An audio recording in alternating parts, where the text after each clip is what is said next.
दक्षिण कोरिया के दक्षिणी क्षेत्रों में शुष्क मौसम और तेज हवाओं के चलते लगी आग ने अब तक कम से कम 16 लोगों की मौत हो गई है और सरकारी अधिकारियों ने ये बताया है कि आग से 19 लोग अभी तक घायल हुए हैं।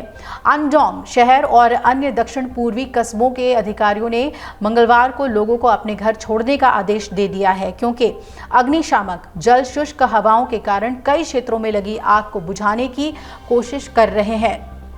आग से करीब 43,000 एकड़ से ज़्यादा की भूमि जल गई है। इसके अलावा उइसोंग में 1300 साल पुराना एक बौद्ध मंदिर गौसा भी आग से नष्ट हो गया है। हालांकि इसमें किसी के घायल होने की कोई सूचना नहीं है। मंदिर के कुछ राष्ट्रीय खजाने, जिसमें पत्थर की बुद्ध प्रतिमा भी शामिल है, और लकड़ी की इमारतों तक आग पहुंचने से पहले ही खाली करा दिया गया था।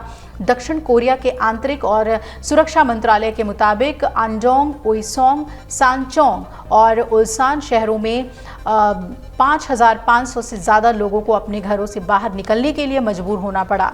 दक्षिण कोरियाई अधिकारियों ने पहले ही कहा था कि अग्निशामकों से सबसे बड़ी आग की लपटों को उन्होंने बुझा दिया है, लेकिन शुष्क मौसम की वजह से उनकी कोशिशों में रुकावट भी आ रही है।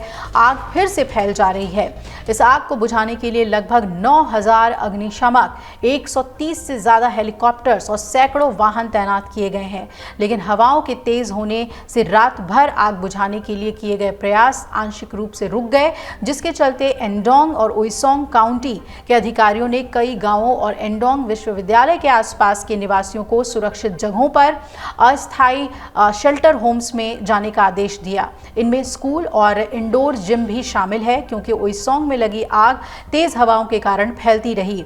इसके अलावा आग उइसोंग के पास के तटीय शहर योंगदेओक में भी फैल गई है, जहां अधिकारियों ने सड़कें बंद कर दी हैं। कम से कम 4 गांवों के निवासियों को घर खाली करने का आदेश दिया गया है। स्थानीय रिपोर्ट्स के मुताबिक उइसोंग के पास ही चियोंगसोंग काउंटी के एक जेल में लगभग 2600 कैदियों को ट्रांसफर करना शुरू कर दिया गया। कोरिया वन सेवा के मुताबिक बुधवार सुबह तक अग्निशमन कर्मी देश भर में कम से कम 5 सक्रिय जंगल की आग बुझाने में लगे थे, और इसके अलावा शनिवार को तेज हवाओं की वजह से तेजी से फैली आग की लपटों में फंसने से सांचोंग के 4 अग्निशमन कर्मियों और सरकारी कर्मचारियों की मौत हो गई। इससे पहले दक्षिण कैलिफोर्निया के लॉस एंजलिस में भी आग लगी थी, जिसने भारी तबाही मचाई थी, और अब तक इस आग की वजह से कई लोगों की मौत हुई। सैकड़ों लोगों को अपना घर छोड़ना पड़ा था, दूसरी जगह पे जाना पड़ा था। ठीक इसी तरीके से तेज़ हवा की वजह से जंगल में आग बहुत तेज़ी से फैल रही थी, और कैलिफोर्निया की बिजली कंपनियों ने तब बताया था कि उनके उपकरणों के कारण 7 जनवरी को लॉस एंजलिस क्षेत्र में आग लगी थी। कैलिफोर्निया की एक यूटिलिटी कंपनी ने ये कहा था कि उनके उपकरणों की वजह से लॉस एंजलिस में जंगल में आग लगी थी। आपको बता दें कि तब ये जो आग लगी थी उस क्षेत्र में 2 बड़े जंगल आग के पूरे लपेट में आ गए थे और 29 लोगों की मौत हो गई थी। हजारों घर तबाह हुए थे। अगर आप ये वीडियो YouTube पर देख रहे हैं तो हमारे चैनल को सब्सक्राइब कर बेल आइकन दबाएं, और Facebook पर देख रहे हैं तो हमारे पेज को लाइक करें। 8 मिलियन प्लस सब्सक्राइबर, आपके इस भरोसे के लिए बहुत धन्यवाद। अगर आप ये वीडियो YouTube पर देख रहे हैं तो हमारे चैनल को सब्सक्राइब कर बेल आइकन दबाएं, और Facebook पर देख रहे हैं तो हमारे पेज को लाइक करें।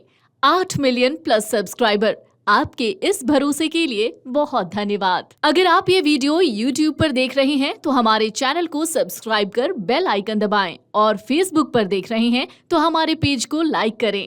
8 मिलियन प्लस सब्सक्राइबर, आपके इस भरोसे के लिए बहुत धन्यवाद।